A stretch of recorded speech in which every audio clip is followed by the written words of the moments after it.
Հայաստանի Հանրապետության կառավարության 2020 թվականի սեպտեմբերի 11-ի համար 15-14-ն որոշման մեջ լրացումներ եւ փոփոխություններ կատարելու մասին հարցը։ Զեկուցող առողջապահության նախարարի պաշտոնակատար Անահիտ Անվանեսյան։ Խնդրեմ տիկին Անվանեսյան։ Շնորհակալություն մեծարգո պարոն վարչապետ, հարգելի գործընկերներ, ձեզ քննարկման եմ ներկայացնում կարանտինի մասին որոշման մեջ փոփոխությունների նախագիծը։ Կորոնավիրուսային հիվանդության կանխարգելման նոր միջոցների ներդրումը հնարավորություն է ընձեռել վերանայել մեր սահմանափակումների շրջանակը, քանի որ սահմանափակումները իհարկե ինքնանպատակ չեն եւ ուղղված են կանխարգելելու վարակի տարածելիությունը, ուստի մենք ճկուն կերպով փորձում ենք ներդնելով պատվաստումային գործընթացը դրան զուգընթաց, նաեւ հետևելով այլ երկրներում տեղի ունեցող արագ փոփոխությունները թեթևացնել կարանտինի մասին որոշման կետերը։ Սույն նախագծով ուրեմն այն քաղաքացիները, ովքեր որ կունենան պատշաճ պատվաստման հավաստագիրը, կանաչ անձնագիրը, այսինքն կունենան երկու դեղաչափ ստացած կլինեն, այսուհետև մեր երկիր գալու համար լրացուցիչ ՊՇՌ տեստի հանձնման կարիք չեն ունենա։ Այսինքն ՊՇՌ թեստի բացասական արդյունքը եւ պատվաստման կանաչ անձնագիրը հավասարապես կգործեն որպես սահմանի հատման պահանջ։ Պետք է իհարկե ուշադրություն դարձնել, որ սա մեր երկիր երկող մեր երկիր մուտք գործելու պահանջն է եւ դեռ այլ երկրների քաղաքականությունը եւս փոփոխվում է ժամանակի ընթացքում եւ պետք է ուշադիր լինել երկրից մեկնելու համար պետք է նայել թե տվյալ երկիրը ինչ պահանջ է ներկայացնում, ես սա շեշտում եմ, որպեսզի շփոթության առիթ չլինի, մենք դիտարկում ենք, որ որոշ երկրներ արդեն իսկ ունեն նման քաղաքականություն, որ պատվաստման հավաստագիրը հեշտացման եւ այնուհետեւ նաեւ կգա ժամանակը սահմանը հատելու միակ թույլատրելի միջոցն է, բայց մենք եւս փորձում ենք այսպես ժամանակից հետ չմնալ եւ մեր քաղաքացիներին զերծ պահել ավելորդ կատարվող հետազոտություններից եւ ֆինանսական միջոցներ ծախսելուց։ Կուզեի նշել, որ մեր կայքում մանրամասն կերպով ներկայացված է քայլ առ քայլ, թե ինչպես ներբեռնել հավելվածը, ինչպես դրանից օգտվել եւ դա եւս շատ կարեւոր է, որ մեր քաղաքացիները լավ տեղեկացված լինեն։ Հաջորդիվ մենք նաև ուրեմն փոփոխություն ենք մտցրել մինչև 1 տարեկան երեխաներին երկիր էլի մուտք գործելուց ՊՇՌ թեստավորման պահանջը հանել ենք, քանի որ ընտանիքներով գիտենք հիմա ճամփորդելու սեզոնը բացվում է ընտանիքներով եւ ուսումնասիրություններ անելուց հետո հանգեցինք, որ մինչև 1 տարեկան երեխաներին զերծ պահենք, քանի որ եթե ընտանիքի անդամների մոտ բացասական է արդյունքը, ուրեմն շատ մեծ է հավանականությունը, որ մինչև 1 տարեկան երեխան այլոցը չի շփվում եւ եւս բացասական կլինի նրա թեստի արդյունքը։ Բացի դրանից փորձել ենք որոշման մեջ հստակեցնել ուրեմն ՊՇՌ թեստի արդյունք չունեցող եւ հրաժարվող քաղաքացիների մեկուսացման եւ հոսպիտալացման կարգերը, քանի որ մեր օրենքը հնարավորություն է տալիս երկու ռեժիմ կիրառել, եթե անձը ունի որոշակի սիմպտոմներ, ապա նա ենթակա է հոսպիտալացման, բայց եթե չունի որևէ սիմպտոմ, այլ ուղղակի հրաժարվում է ՊՇՌ թեստ հանձնել եւ չունի պատվաստված լինելու մասին հավաստագիր, ապա նրա նկատմամբ կիրառվում է մեկուսացման ռեժիմը։ Շնորհակալություն, այսքանը խնդրում ենք հաստատել։ Հարգելի գործընկերներ, որոշումը երկու կողմ ունի։ Առաջինը Հայաստանի Հանրապետության քաղաքացիների կամ ավելի ճիշտ Հայաստանի Հանրապետությունից մեկնող մեր քաղաքացիների մասին է, որտեղ որ նրանք մեկնում են որևէ պայմաններում եւ պատվաստվում են նորեն մեկնում, վերադառնալիս արդեն որևէ հավելյալ գործողություն անելու անհրաժեշտություն չեն ունենում։ Սա կարևոր է, այսինքն շատ լավ կլինի, որպեսզի մեր քաղաքացիները մեկնելուց առաջ պատվաստվեն, որպեսզի վերադառնալիս այլևս որևէ նախակորոնավիրուսային ռեժիմով մուտք գործեն երկիր։ Երկրորդը խոսքը վերաբերում է զբոսաշրջիկներին։ Պետք է արձանագրել, որ մեր զբոսաշրջային ոլորտը վերականգնման շատ թույլ նախանշաններ է ցույց տալիս Եվ այս առումով նույնպես կարևոր է, որ մենք հնարավորություն տանք զբոսաշրջիկներին, որոնք արդեն պատվաստվել են առանց հավելյալ ստուգումների մուտք գործել երկիր։ Այստեղ իհարկե պետք է այդ տեղեկատվությունը տարածել եւ ենթադրվում է բոլոր երկրներում էլ արդեն կան այդ կանաչ անձնագիր կոչվածները էլեկտրոնային եւ այս կարգավորումը պիտի վերաբերվի նաեւ նրանց եւ ուզում եմ արձանագրել նաեւ հետեւյալը, որ ըստ էության մենք հիմա կարող ենք արձանագրել, որ Հայաստանում կորոնավիրուսի երրորդ ալիքը կայունացման որոշակի միտումներ է ցույց տալիս եւ ըստ էության կրկին կարող ենք արձանագրել, որ ժամանակը եւ դինամիկան բերում է այն համոզմունքի, որ մենք բավականին լավ ենք կառավարել եւ բավականին լավ ենք կառավարում կորոնավիրուսի համավարակը։ Էլի ուզում եմ ընդգծել, որ օրինակ ես հիշում եմ 2020 թվականի մայիսին, հունիսին, հուլիսին, առավել ևս օգոստոսին մեզ ի ցույց էին դնում մի շարք երկրների օրինակներ եւ մեղմ ասած փոթորիկներ էին ստեղծում մեր իրադրության շուրջ։ Ես բոլոր այդ մարդկանց եւ մեր բոլոր հայրենակիցներին խորհուրդ եմ տալիս, որ այդ տեղեկատվությունը բաց է։ Տեսնել, թե 2020 թվականից հետո ինչ է տեղի ունեցել մեզ ի ցույց տրվող երկրներում, մինչև այսօր նայել դինամիկան, բոլոր թվերը, առողջապահական համակարգի վիճակները եւ տեսնել, թե ինչա տեղի ունենում Հայաստանի Հանրապետությունում։ Մենք ըստ էության նաեւ ամենաճգնաժամային շրջանում, յետպատերազմական շրջանում եւ այլն, ունեցել ենք ընդհուպ հասկանալի պատճառներով ընդհուպ օրը 2000 դեպք, բայց իրավիճակը այդ առումով երբեք դուրս չի եկել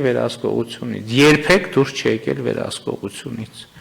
եւ մենք հիմա էլ այսօր ունենք 425 դեպք, որը փոքր թիվ չէ, բայց եթե մենք նայում ենք վերջին 10 օրվա դինամիկայի մեջ, մենք կարող ենք արձանագրել, որ կայունանում է վիճակը։ Երեք առողջապահության նախարարությունում տեղի ունեցած խորհրդակցության ընթացքում զեկուցվեց, որ հիմա նորից հիվանդանոցները ետ են ծավալվում եւ ըստ էության կարող եմ ասել, որ մենք այստեղ անհավատալի արագություններ ենք զարգացնում, թե ինչ արագությամբ ենք մենք հիվանդանոցները ծավալում եւ ինչ արագությամբ ենք հետ ծավալում, եւ սա շատ կարեւոր է, բայց այնուամենայնիվ ես ուզում եմ, որ մենք կրկին կենտրոնանանք պատվաստման գործընթացի վրա։ Պատվաստման այս պայդրությամբ մենք ունենք 5000-ից մի փոքր ավել քաղաքացի պատվաստված, ինչքան է թիվ այսօրվա դեպքում։ Երեկվա դրությամբ 7100 պատվաստում ունենք արդեն։ Իմ ինֆորմացիան արդեն երեք փաստորեն ինչ որ խորհրդակցության ժամանակ քննարկեցինք, առաջին նախանշանները կան, որ մենք տեմպը կարող ենք ավելացնել։ Եվ ելի ուզում եմ ասել, որ պատվաստման գործընթացը ունի առաջին հերթին առողջապահական նշանակություն, բայց ունի նաև տնտեսական կարևոր նշանակություն, որովհետև հատկապես զբոսաշրջության առումով հիմա հոսքերի վերաուղղորդում է տեղի ունենում եւ զբոսաշրջային հոսքերը ուղղվում են դեպի այն երկրներ, որտեղ բնակչության պատվաստման առավել բարձր մակարդակ կա։ Ես ուրախ եմ արձանագրել, որ կառավարության անդամների մեծ մասը արդեն իսկ պատվաստվել է, ընդ որում պատվաստվել են բոլոր մեր ձեռքի տակ եղած պատվաստանյութերով։ Երեք մենք առողջապահության նախարարությունում քննարկել ենք մեր մատակարարումների եւ պատվաստումների ցիկլերը ճշգրիտ հաշվարկելու եւ պլանավորելու խնդիրը, եւ մենք պետք է այս ուղղությամբ գնանք։ Այո, Հայաստանը պետք է շատ արագ ձևով համալրի կանաչ երկրների շարքը, եւ սա սկզբից խոսում ենք այս տնտեսական տեմպերի որոշակի փոփոխության մասին։ Եթե մենք պատվաստումը հասցնենք պատշաճ մակարդակի, համոզված եմ, որ տնտեսական տեմպը ոչ միայն կպահպանվի, այլև կարագանը։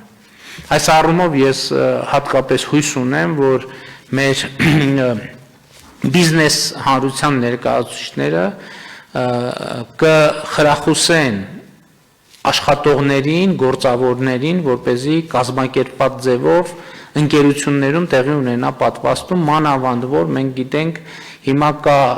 առողջապահության նախարարություն նաև շրջիկ խմբեր է կազմակերպում եւ մեծ ձեռնարկությունների Պարագայում կարող են ճիշտ եմ չի հասկանում Տիկին Ավանեսյան մեծ ձեռնարկությունները կարող են առողջապահության նախարարության հետ պայմանավորվել գնան տեղում իրականացնեն պատվաստումը մենք հիմա մտածում ենք նաև որ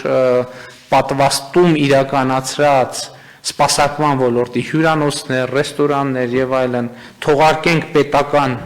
հատուկ տարբերանշաններ, որպեսզի ասենք մուտքերի մոտ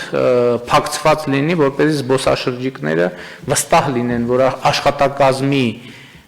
մեծ մասը պատվաստված է եւ նրանք հանգիստ կարող են այդ